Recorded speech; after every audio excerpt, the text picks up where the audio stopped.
Góðan daginn og verið velkomin á uppgjörsfund Skaga fyrir 4. ársfjórðung og árið 2025 í heild. Bæði þið sem eru hér í salnum vinsælist fá okkur sæti og þið sem eruð á streyminu.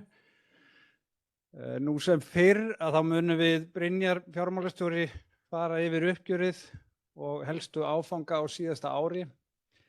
En við munum einnig svara spurningum frá okkur í lok kynningar ef einhverjar eru. En við skulum byrja á því að fara yfir það sem upp úr stóð á síðasta ári. Nú árið 2025 var viðburðaríkt hjá Skaga samstæðunni og það gekk vel hjá okkur á flestum vígstöðum. Nú hagnaður Skaga nam 2.434 skatt en 1902 eftir skatt sem að samsvarar 8,6% arðsemi eiginfjár. Nú grunnrekstur samstæðunnar var mjög sterkur sem að birtist í verulegum afkomubata hans á milli ára og mestu munaði þar sögulega góða ávöxtun hjá VÍS sem átti hvorki meira né minna en sitt besta ár frá upphafi í afkomu af tryggingarekstrinum.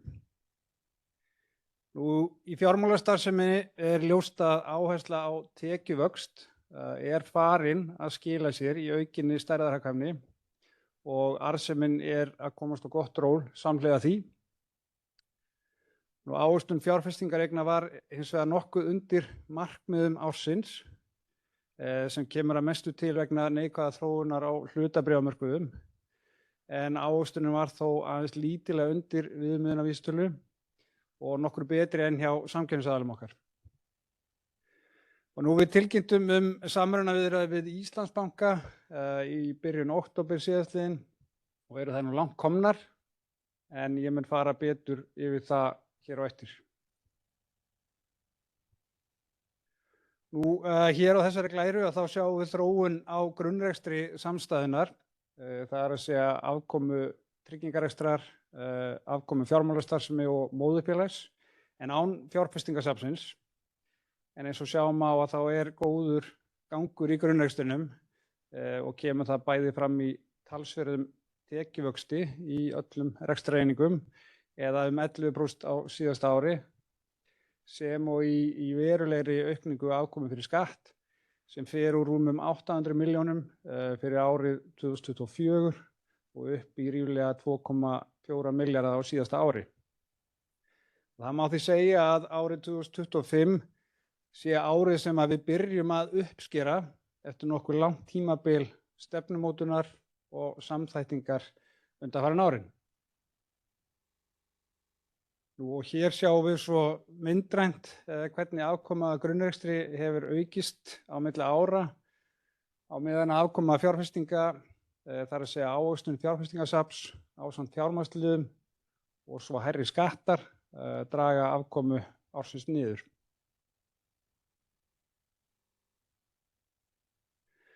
Nú eins og ég kom inn á áðan þá átti VÍS frábært ár í tryggingarekstrinum en afkoma af vátryggingarsamningum sú besta frá upphafi og tvöfaldaðist á milli ára. Og VÍS óx jafnframt meira en tryggingamarkaður en annað árið í röð og góð afkoma af rekstrinum vitnisburður það að þessi vöxtur arðbær.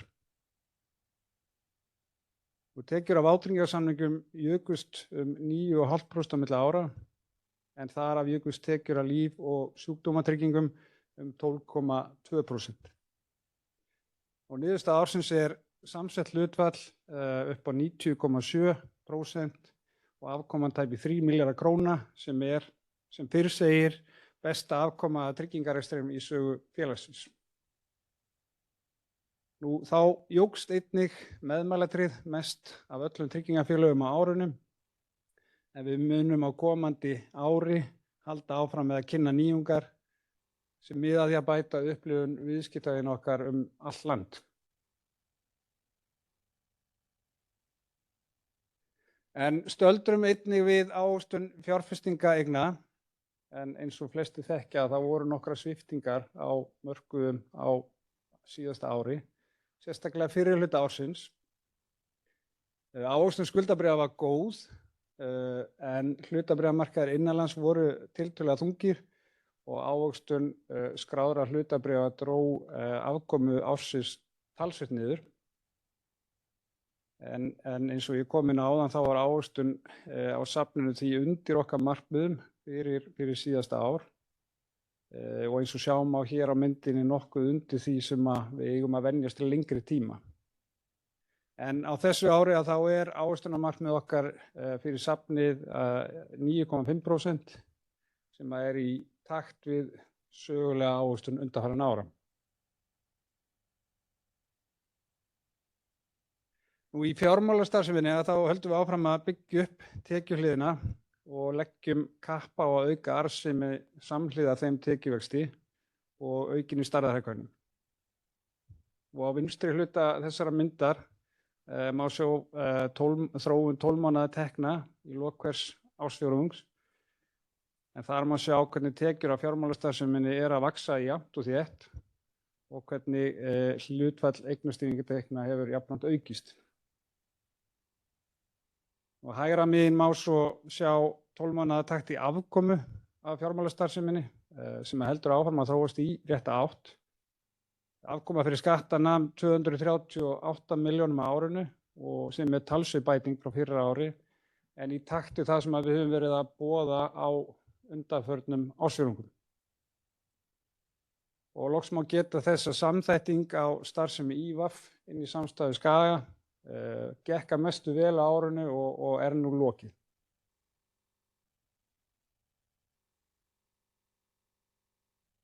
Og hjá Fossum hefur verið mikil áhersla á að ná fram vexti í nýrri tekjustoðum sem að tengjast fjárfestingarbankastarfseminni.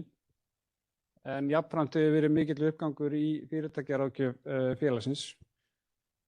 Og það virkilega ánægjulegt að sjá að vöxtur á þessum sviðum hefur gengið mjög vel. En tekjur á lánastarfsemi Fossa tvöfölduðust til að mynda á milli ára. Þá hafa umsvif hjá fyrirtækjaráðgjöf bankans aukist talsvert og spilaði hún lykilhlutverk í fjölmörgum stórum verkefnum á síðasta ári. Ég held að sé óhætt að segja að teymið sé komið kyrfilega á kortið og eru tekjur deildarinnar að þróast eftir því. Í dag bankinn því með dreifðari og stöðugri tekjumyndun en nokkru sinni fyrr og vel í stakk búin til að byggja á því til framtíðar. Nú, árið 2025 var einnig ár vaxtar hjá íslenskum verðbréfum en eignir í stýringu jukust ríflega 16% á árinu sem mesta aukning meðal rekstrarfélaga á landinu. Og það ekki gefið að ná slíkum árangri samhliða mikilli vinnu við samþættingu íslenskra verðbréfa inn í samstæðuna sem fram fór á síðasta ári. Nú, eins og við höfum komið inn á áður þá leggjum við mikla áherslu á að vera leiðandi milliliður fjármagns og í takti þá stefnu setti ÍVAF á laggirnar 2 lánasjóði eða kreditsjóði á síðasta ári sem að samtals eru tæpir 18 milljarðar að stærð. En þá skilaði einnig ÍVAF alþjóðlegur hlutabréfasjóður hæstu ávöxtun opinna sjóða á Íslandi á síðasta ári. En þetta annað árið í röð þar sem að sjóðir ÍVAF skilar bestu ávöxtun ársins.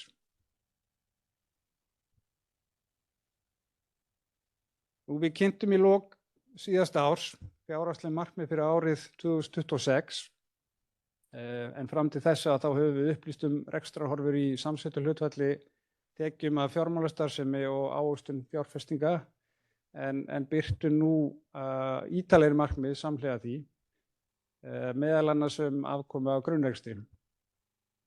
Og eins og sjáum á glærunni hér þá náðum við flestum rekstrarmarkmiðum sem við settum okkur á síðasta ári fyrir utan ávöxtun fjárfestinga en það leiðir svo að því að arðsemi eigin fjár var undir markmiðum sömuleiðis. En fyrir árið 2026 þá lækkum við enn frekar markmiðum samsett hlutfall úr 94% í 93,5%.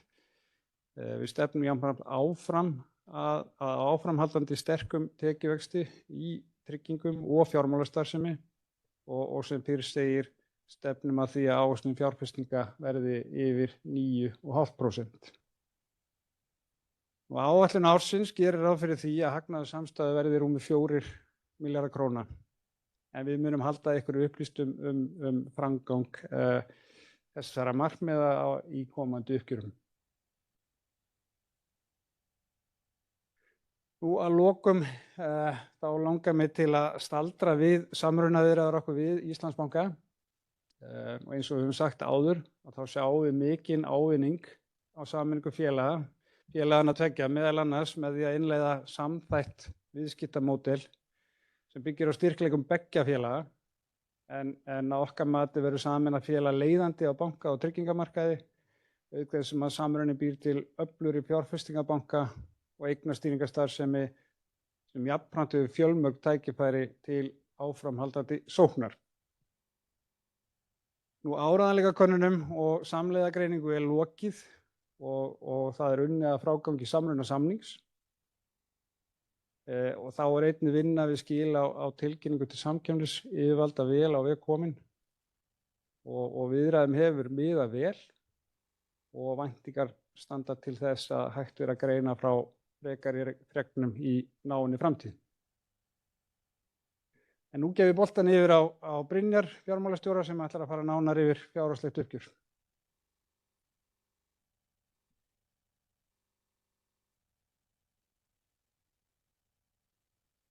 Já, góðan daginn. Ég ætla að fara yfir rekstur Skaga samstæðunnar á síðasta ári og byrjum á að fara yfir helstu rekstrarniðurstöður Skaga á fjórða ársfjórðungi sem skilaði 1.565 milljónum í hagnað og 27% arðsemi eiginfjár á ársgrundvelli. Afkoma vátryggingasamninga 50 milljónir á fjórðungnum sem 387 milljónir lægra en á fyrra ári, en það skýrist að stærstum hluta af því að matsbreytingar voru neikvæðar á fjórðungnum í ár á meðan þær voru jákvæðar á sama tímabili árið áður. Hreinar vaxtatekjur 138 milljónir og vaxa 79%. Og þóknanatekjur 686 milljónir og vaxa 1%, en minni vöxtur þar skýrist að hluta af því að árangstengdar þóknanir í eigna- og sjóðstýringu voru hærri árið 2024 en í ár. Hreinar fjárfestingatekjur 1.532 milljónir og hækka 219 milljónir á milli ára. Hreinar rekstrartekjur samanlagt 2.591 milljón og lækka 78 milljónir. Rekstrarkostnaður nemur 1.056 milljónum og hækkar 5% á milli ára, en svo hækkun skýrist að hluta til vegna kostnaðar í tengslu við samrunaviðræður. Skattur jákvæður 80 milljónir. Niðurstaðan því hagnaður eftir skatta upp á 1.565 milljónir sem 8 milljónum hærri hagnaður en á sama tímabili árið áður. Förum því næst yfir rekstur ársins í heild, þar sem hagnaður nam 1.902 milljónum og arðsemi eiginfjár var 8,6%. Afkoma vátryggingasamninga nam 2.970 milljónum og afkomubati því 1.491 milljón á milli ára. En matsbreytingar á milli ára sambærilegar, en þær komu til fyrr á árinu 2025 en árinu á undan. Og því verulegur bati á milli ára í tryggingarekstri. Hreinar vaxtatekjur 461 milljón og hátt í tvöfaldast á milli ára. Og þóknanatekjur 2.358 milljónir og vaxa 30%. En miklu munar að hreinar fjárfestingatekjur skila 38 milljónum sem í ár sem 862 milljónum lægra en á síðasta ári og hefur því veruleg áhrif til lækkunar á hagnaði á milli ára. Hreinar rekstrartekjur nema 6.148 milljónum og vaxa 475 milljónir þrátt fyrir að hreinar fjárfestingatekjur séu umtalsvert lægri. Rekstrarkostnaður nam 3.508 milljónum og hækkar 18% milli ára, en hækkun skýrist af auknum umsvifum í fjármálastarfsemi með innkomu IVAF ásamt tilheyrandi kostnaði við mikið umbreytingarár í rekstri samstæðunnar. Afskriftir óefnislegra eigna nema 196 milljónum og hækka sem nemur auknum afskriftum af óefnislegum eignum eftir kaupin á IVAF. Hagnaður fyrir skatta því sambærilegur fyrra ári, en skattar hærri í ár eða 535 milljónir og skýrist af því að hærri hluti afkomunnar ári áður var vegna hækkunar hlutabréfa á meðan grunnrekstur að skila meiru í ár. Niðurstaðan því hagnaður eftir skatta upp á 902 milljónir. Efnahagsreikningur Skaga stendur í ríflega 85 milljörðum í árslok og hefur vaxið 7% á árinu. Fjárfestingasafn, lánasafn og fjárstýringareignir eru eftir sem áður stærstu eignir samstæðunnar og eignarhliðin vex ríflega 1,4 milljarða á síðasta fjórðungi ársins. Á skuldahliðinni má nefna að vátryggingaskuldin hækkar 1 milljarð á fjórðungnum vegna samhliða vexti og neikvæðum matsbreytingum. Og Fossar halda áfram að auka við skuldabréfa og víxlaútgáfur bankans sem nema nú samanlagt 8,6 milljörðum. Eigið fé samstæðunnar stendur í tæplega 24 milljörðum í lok ársins. Lítum þá nánar yfir tryggingareksturinn á árinu, en niðurstaða ársins hjá VÍS er virkilega góð og afkoma af vátryggingasamningum er sú besta í sögu VÍS. Allir mælikvarðar í tryggingarekstrinum eru að sýna fram á sterkan takt. Tekjuvöxturinn hátt í 9,5% á milli ára og er hann markviss og arðbær. Kostnaðarhlutfallið er 18,1% sem er 1% stigs lækkun á milli ára, en þess má geta að kostnaðarhlutfallið hefur lækkað hátt í 4% stig frá árinu 2022. Tjónahlutfallið batnar einnig nokkuð á milli ára ríflega 3% stig. Tekjur líf- og sjúkdómatrygginga vaxa hátt í 14% á fjórða ársfjórðungi sem er í samræmi við áherslur að ná fram enn betri samsetningu tekna og lækkun tjónahlutfalls. Allt saman leiðir þetta til þess að afkoma vátrygginga er 2.970 milljónir sem er tvöföldun í afkomu á milli ára. Í viðaukaglærum er að finna nánari upplýsingar tryggingarekstur VÍS þar sem hægt er að glöggva sig betur á hvernig markviss sókn VÍS er að skila sér í bættri samsetningu tekna, lækkun kostnaðar og bættu tjónahlutfalli. Einnig má þar sjá hvernig matsbreytingar hafa þróast yfir tíma. Í fjármálastarfsemi jukust tekjur 36% á milli ára og enduðu í 3.188 milljónum, sem er umfram tekjumarkmið ársins, þar sem stefnt var að tekjum umfram 3.100 milljónir. Fjórði ársfjórðungur var sterkur með 976 milljónir í tekjur og 9% vöxt á milli ára. Aukin stærðarhagkvæmni skila sér líka í afkomubata 220 milljónir á milli ára. Þrátt fyrir talsverðan samþættingarkostnað á fyrrihluta ársins. Öll svið bankans hjá Fossum áttu góðan fjórðung þar sem stærri verkefni kláruðust í fyrirtækjaráðgjöf, fjármunatekjur voru sterkari í eigin viðskiptum, markaðsviðskipti voru í góðum takti, ásamt áframhaldi uppbyggingu lánasafns sem stuðlar að hækkun vaxtatekna. Tekjur af eigna- og sjóðastýringu fóru einnig vaxandi ásamt því að skila árangurstengdum þóknunum sem voru þó aðeins lægri en árið áður.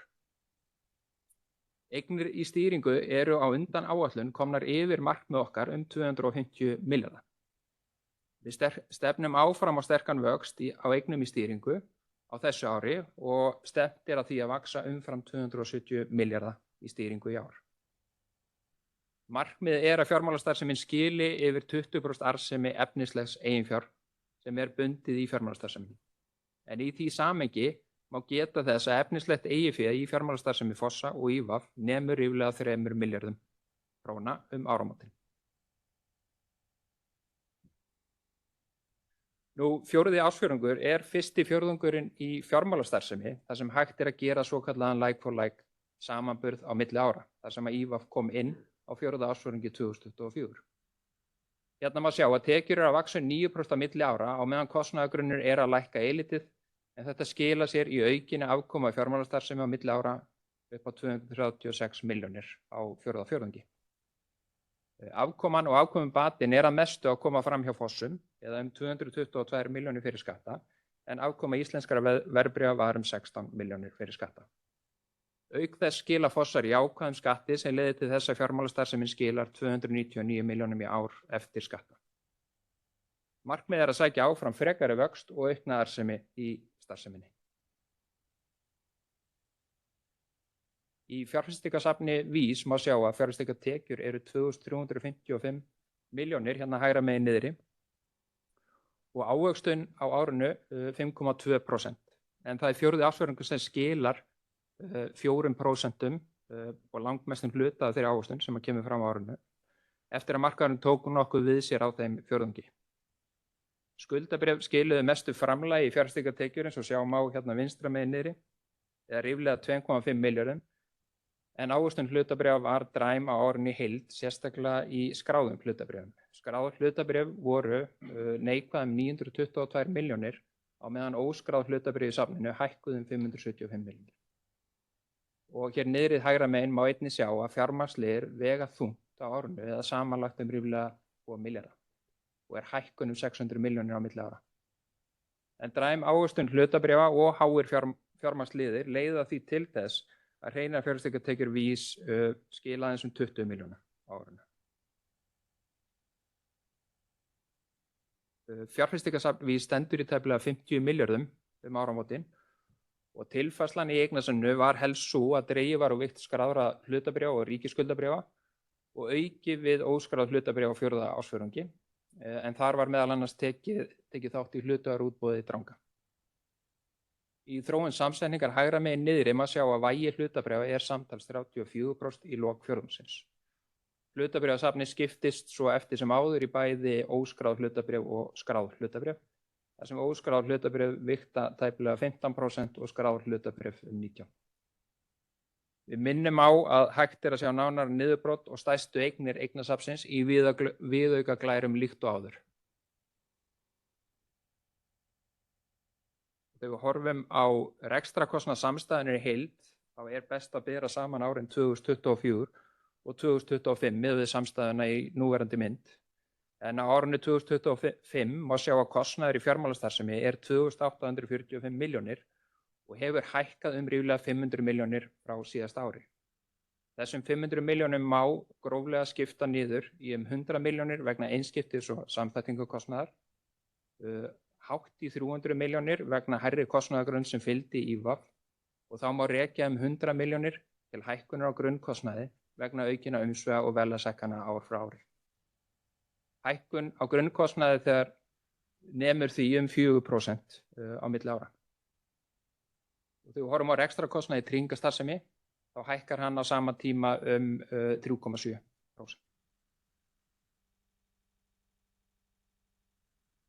Að lokum í minni yfirferð má hér sjá mælikvarða fjárhagslegan styrk samstæðunnar og þar má sjá að gjaldþol samstæðu stóð í 1,31 í lok tímabilsins og hækkar á fjórðungnum. Á meðan gjaldþol í tryggingarekstri stendur nokkuð í stað í 1,44 vegna fyrirhugaðrar úthlutunar innan samstæðu, þar að segja úr VÍS til móðurfélags vegna tilvonandi arðgreiðslu Skaga til hluthafa. Tillaga arðgreiðslu til hluthafa nemur 760 milljónum að teknu tillit til eigin bréfa og samsvarar það 40% af hagnaði í samræmi við arðgreiðslustefnu félagsins. Og félagið getur ráðist í frekari úthlutun til hluthafa umfram arðgreiðslu í formi endurkaupa, en ákvörðun endurkaup verður ekki tekin að sinni, heldur metin með tillit til framgangs samruna viðræðna. Þá minni yfirferð lokið og gef ég Haraldi aftur orðið.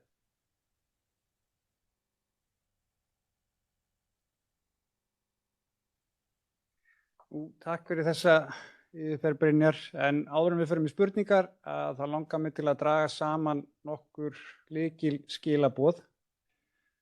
Eins og fram hefur komið í kynningunni að við erum farin að sjá árangur á okkar vinnu síðustu árin og það að koma skýrt fram í verulegum afkomubata af grunnrekstri samstæðunnar.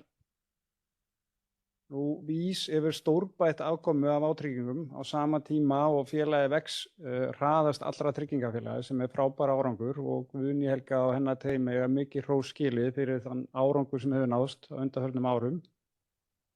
Fjármálastarfsemi félagsins heldur áfram að vaxa í takt við okkar markmið og tekjuvöxtur nú í auknum mæli farin að skila sér í afkomu af starfseminni sem einnig mjög góða fréttir. Það góður gangur í samrunaviðræðum við Íslandsbanka og eins og ég kom inn á áðan að þá væntum við þess að geta komið inn á það frekari fregnum í náinni framtíð. En að þessu sögðu að þá langar mig til að opna fyrir spurningar úr sal og ég og Brynjar munum vera til svara ef einhverjar eru. Ég læt fylgja að það einnig veitningar hérna fyrir þá sem eru í salnum og öllum frjálst að tala við okkur hérna að kynningu lokinni. Já. Helgi heiti ég frá Landsbankanum. Mér langar aðeins að spyrja iðgjöldin hjá VÍS sem eru að vaksa miklu hraðar heldur en önnur tryggingafélög. Samstarfið við Íslandsbanka driverinn í þessu? Eða svona, þeir eru að spá kröftuðum vexti áfram á næsta ári, þannig að það eru áfram, tækifæri þannig í því sem hafi verið að gera, eða hvernig svona sjáðu þið fyrir, það svona, kíkjum maður sundur hútið á sem vexti. Það þetta hérna, Það er minnsta mál. Nei, en það er mikilvægt að hafa í huga í þessu að þessi árangur sem að koma fram núna hjá VÍS, þetta auðvitað afrakstur stefnubreytingar og mikilla vinnu sem að nær alveg aftur til ársins 2022 í raun og veru.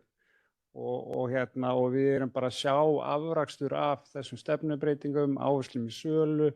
Það er búið að vera innvista þeirri sölu allri. Þannig að það hefur í raun og veru verið dræfirinn af þessum eða þessum vexti í iðgjöldum og jafnframt áherslu á að vera best í þjónustu sem er miðpunkturinn af þessu öllu. En varðandi punktin með samstarfi Íslandsbanka, við höfum alveg komið inn á þann að það að ganga mjög vel og það klárlega eitthvað sem að styðja við hennar vöxt, áframhaldandi vöxt í tryggingarekstrinum. Þannig að við erum alveg frekar brött á framhaldi. Það er líka bara bæta við í þessu samhengi að samstarfið hófst ekki formulega með milli félagana fyrr en í maí undir lok annars ársfjórðungs og árið hefur heldur betur verið sterkt hjá VÍS allt árið frá upphafi sem er framhald af árinu á undan. Þannig að líka bara í samhengi við hversu mikið Íslandsbanka samstarfi getur haft áhrif á tekjuvöxtinn, þá hjálpar það auðvitað til en það er ekki það sem er að rífa áfram þennan tekjuvöxt hjá félaginu.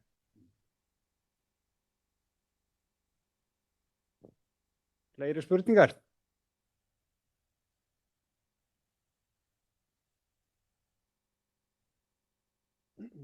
Ellert frá Fossum. Spurningin varðandi iðgjöldin og iðgjaldavöxtinn. Getið þið svona splittað upp cirka hvað mikið af tekjuvöxtinum tengdur verðskrárhækkunum og annars vegar og fjöldaskiptina hins vegar og sama með væntingar farandi inn í 26.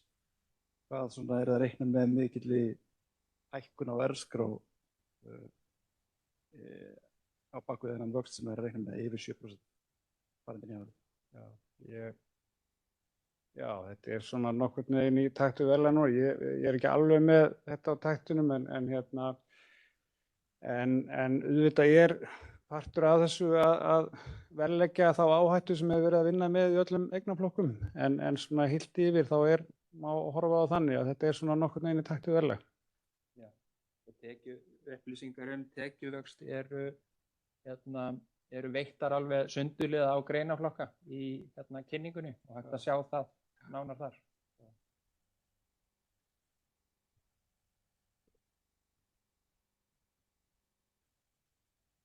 Nú ef það ekki fleiri spurningar úr sal þá þökkum við kærlega fyrir komuna og endilega njótið veitinga og þökkum ykkur einnig í streyminu.